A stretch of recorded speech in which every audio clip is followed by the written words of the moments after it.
ఇర్మియా గ్రంథం 39వ అధ్యాయం. యూదా రాజైన సిద్కియా ఏలుబడి యందు 9వ సంవత్సరం 10వ నెలలో బబులోను రాజు నెబుకద్నెజరు తన సమస్త సైన్యముతో యెరూషలేము మీదికి వచ్చి దాని ముట్టడి వేయగా, సిద్కియా ఏలుబడి యందు 11వ సంవత్సరము 4వ నెల 9వ దినమున పట్టణ ప్రాకారములు పడగొట్టబడింది. యెరూషలేము పట్టబడగా అధిపతులందరూ నేర్గల్ షరేజరు, సౌగుర్నెబో, షండులకు అధిపతియగు సెర్సకీము, గనులకు అధిపతియగు నేర్గల్ షరేజరు మొదలైన బబులోను రాజు అధిపతులందరూ లోపలికి వచ్చి మధ్య గుమ్మంలో కూర్చుండిరి. యూదుల రాజైన సిద్కియాయు అతని యోధులందరూ వారిని చూచి పారిపోయి రాజు తోట మార్గమున 2 గోడల మధ్యనున్న గుమ్మపు మార్గమున పోయిరి.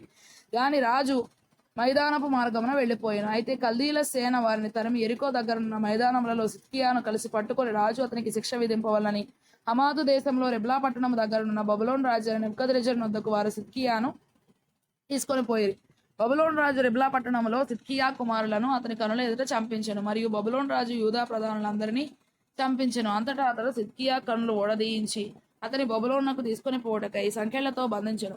కల్దీలు రాజనగరును ప్రజల ఇండ్లను అగ్నిచేత కాల్చివేసి యెరూషలేం ప్రాకారములను పడగొట్టిరి. అప్పుడు రాజదేహ సంరక్షకులకు అధిపతియగు నెబూజరదాను శేషించి పట్టణంలో నిలిచి ఉన్న ప్రజలను ద్రోహులై తమ రాజును విడిచి తనతో చేరిన వారిని శేషించిన ప్రజలను అందరినీ బబులోనునకు కొనిపోయాను. అయితే రాజదేహ సంరక్షకులకు అధిపతి అయిన నెబూజరదాను లేమి గల దరిద్రులను యూదా దేశంలో నుండనిచ్చి వారికి ద్రాక్ష తోటలను పొలములను నియమించారు. మరియు ఇర్మియాను గూర్చి బబులోను రాజు నెబుకద్నెజరు రాజదేహ సంరక్షకులకు అధిపతియగు నెబూజరదానునకు యాజ్ఞ ఇచ్చెను. నీవు ఇతనికి హాని చేయక దగ్గర నుంచుకొని పరామర్శించి ఇతడు నీతో చెప్పునట్లు చేయవలను. కావున రాజదేహ సంరక్షకులకు అధిపతి అయిన నెబూజరదానును, షండులకు అధిపతియగు నెబూషజ్బానును, జ్ఞానులకు అధిపతియగు నెర్గల్ షరేజరును బబులోను రాజు ప్రధానులందరూ దూతలను పంపి బందీగృహశాలలో నుండి ఇర్మియాను తెప్పించి అతని ఇంటికి తోడుకొని పోవుటకు షాఫాను కుమారుడైన అహీకాము కుమారుడగు గెదలియాకు అతనిని అప్పగించిరి. అప్పుడు అతడు ప్రజల మధ్య నివాసము చేసిన ఇర్మియా బందీగృహశాలలో నుండగా యెహోవా మాట అతనికి ప్రత్యక్షమై ఇలాగూ సెలవిచ్చెను.